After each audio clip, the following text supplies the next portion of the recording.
Hello, in today's video, I'm sharing beauty products that have changed my mind about. I have several products that I've revisited lately that I just don't feel the same about as when I first used them or tried them. The last time I did this video was around 8 months ago, and one product in particular that I tried recently prompted me to get this video together. It's kind of spur of the moment, but I just needed to share it with you. So here we are. Welcome back to my channel. Welcome if you're new, and let's go ahead and get into these products that I've just changed my mind about. Some of you are going to remember when I first talked about this one. This is the Dior Face and Body Powder No Powder. I have the shade 2N, and I remember when I first got this saying that I felt the shades ran a little deep. I think I started out with one of the 3s based on the description and ended up going down to 2N. So you're supposed to be able to set your makeup with this. It's supposed to reduce shine and mattify and blur the skin, and you can also wear it alone. I use finishing powders in my regular makeup routine. I'll link a video for you down below if you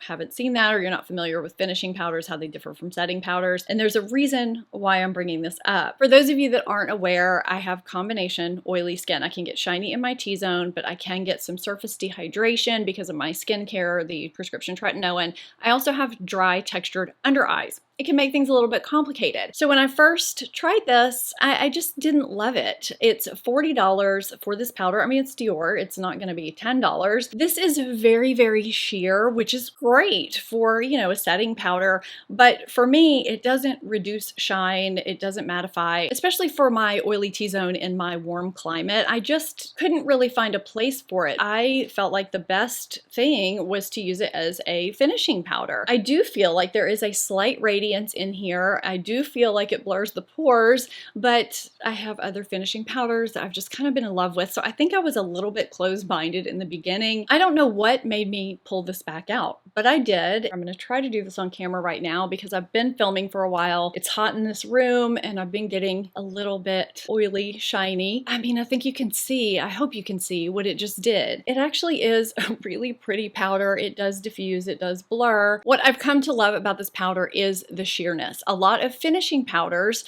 which is the way I usually use this, I say usually, they have more coverage to them than this. I think that's what I wanted in the beginning because to me that helps diffuse any imperfections and helps with that airbrushed finish to the face. But I find that even though this is sheer, there's something about the pigments in it that really do give you that airbrush diffused look. I'm looking at myself in the monitor and I just feel like, when I took the brush across my face with the powder, it just gave that kind of luminosity. But that's what I mean when I say it doesn't mattify. So that's why I personally don't use it as a setting powder. I do think it's ideal for a finishing powder. I've even used it by itself over just a primer if I just want a very, very light evening of the skin and I want my pores to look really nice. I'm eating crow with this product and a few other products in this video. I didn't give this much of a chance at first, and I should have looked at it a little bit differently because it does have a purpose for me, a purpose in my makeup wardrobe, and now I see what all the raves were about. Let's move to a product that I thought I liked at first, and over time I've just come to realize it's just not the product for me, although I can see why some people might like it.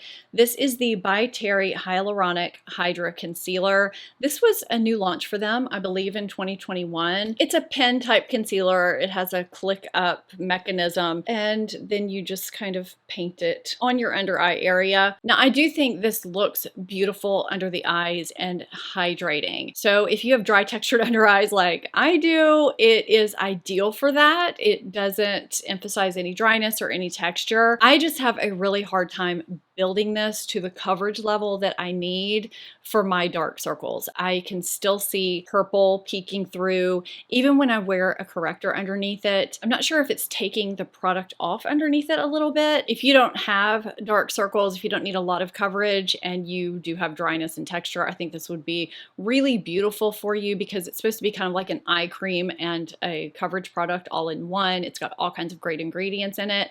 But yeah, for my dark circles, I was just just having to mess with it a lot, and I just never could really get it to where I needed it coverage wise, unfortunately. I thought I liked it in the beginning, but then when I would look at pictures of myself or have it on in a video, I realized I looked really tired because it wasn't covering enough. I have a lot of luck with By Terry products, but this is just one that I didn't. I wish they had this in a full coverage formula or even a medium full coverage formula. I think it would be fantastic. This is the only non-makeup product in this video. I think I'm going to get into the product that actually prompted this video right after, but first I want to talk about a perfume that I loved for many years. I wore it all the time, and then I got really sick of it. So this is Michael Kors signature perfume. I think this is the smaller bottle. Excuse all the fingerprints. I've been messing with it while I've been sitting here. Tuberose fragrances can go really wrong, or they can be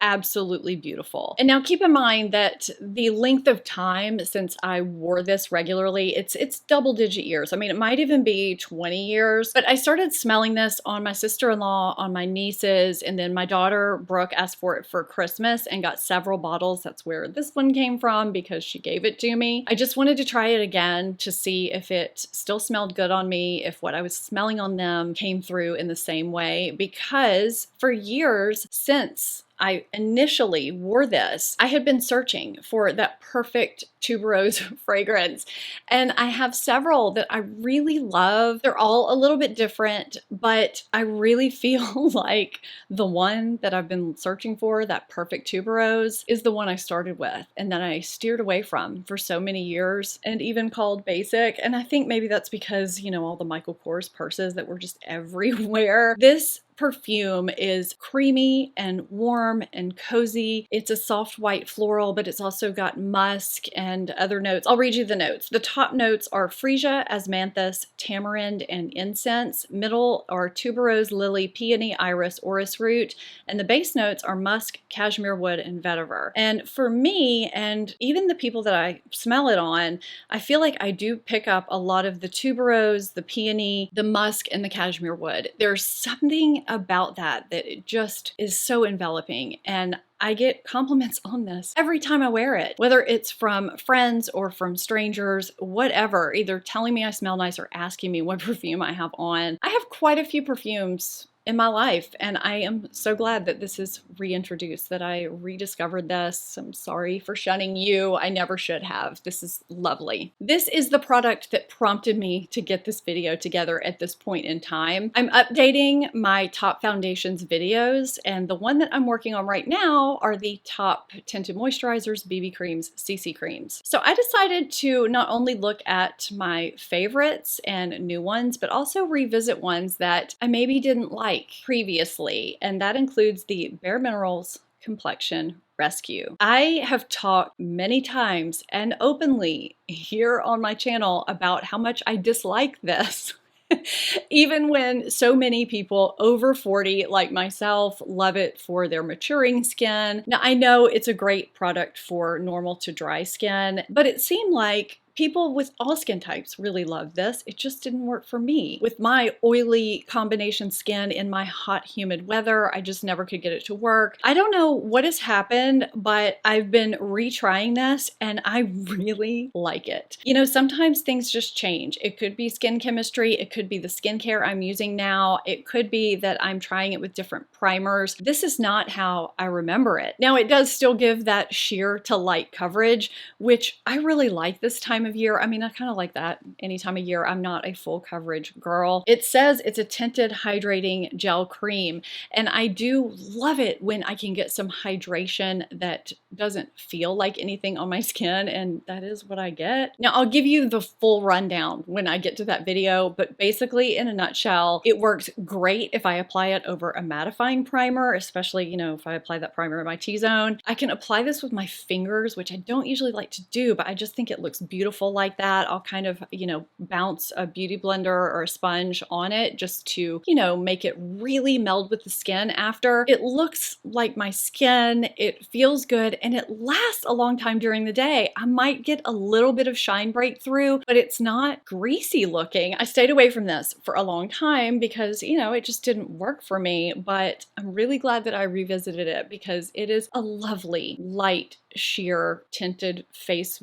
gel, whatever it's called on here, that gives a healthy, even look to the skin, and it's quick to apply, which is also a huge bonus for me. In a million years, I never thought I would be saying I love this product, but here I am. It seems like almost everyone loves the Lash Princess False Lash Effect Mascara from Essence. And I remember trying this for the first time and trying it several times after and thinking, this is what people like, because it flaked on me really badly. No matter what I did, it just was a flaky mess. So I wrote it off. This was years ago. I don't know if I had a bad tube, if it was too dry, or what the situation was, but I've tried this since. And I really love this. This gives beautiful, full, voluminous lashes, and it doesn't flake or smudge. I'm not sure what's changed. I always love finding good drugstore mascaras. I know a lot of you love this. I just remember thinking, how can people like this mascara? Because all it does is flake. How can it flake on me and not flake on everyone else? So fast forward, I retried it and all is well. I am now seeing what the hype was all about. Yeah. This is a good one. For years and years, the Cotz Face Prime and Protect Tinted SPF 40 Sheer Matte Mineral Sunscreen PA+++ facial primer has been my facial water-resistant sunscreen of choice once summer rolls around. Now, I'm not talking about my daily under makeup sunscreen. This is the one that I reach for when we're going to the beach, when I'm going swimming, my face sunscreen when my face is going to get wet. This is it. I have not looked any further because it just has always worked so well, and I love the tint that it gives, and I love the moussey texture and the fact that it gives a matte finish that seems to absorb the oil and grease as the day goes on, which is perfect for my shiny T-zone, especially in hot weather, hot, humid weather. It's just perfect. You know, my skin has changed a little bit since I started prescription tretinoin, and I do get some surface dehydration. This year, we went to the beach and I pulled this out to use it, and I found that it was catching on all of my surface dehydration. I was getting little flakies that were showing up, and it just wasn't cute. So I also keep in my bag this Cotz Face Moisture Lightly Tinted SPF 35 Hydrate and Protect Mineral Sunscreen for the face. This is also water resistant for up to 80 minutes. This is the one that, you know, feels recommended for normal to dry skin. Now you can see the difference in the textures here on the screen as well as the tints. So this says lightly tinted, but I mean, it's just barely tinted so that it's not white. Now I massage these into the back of my hand. On the top is the one that I used to wear, the mattifying tinted one. On the bottom is the more moisturizing, the second product. In person, I could see that there's a little bit more of a sheen, a life to the product on the bottom. So I found that for this beach trip, for me with my flakies and, you know, just that situation, that this one that I've been using for years, it's just not the right product for me, at least not right now. The Face Moisture Lightly Tinted Hydrate and Protect Mineral Sunscreen is the one that I needed to reach for.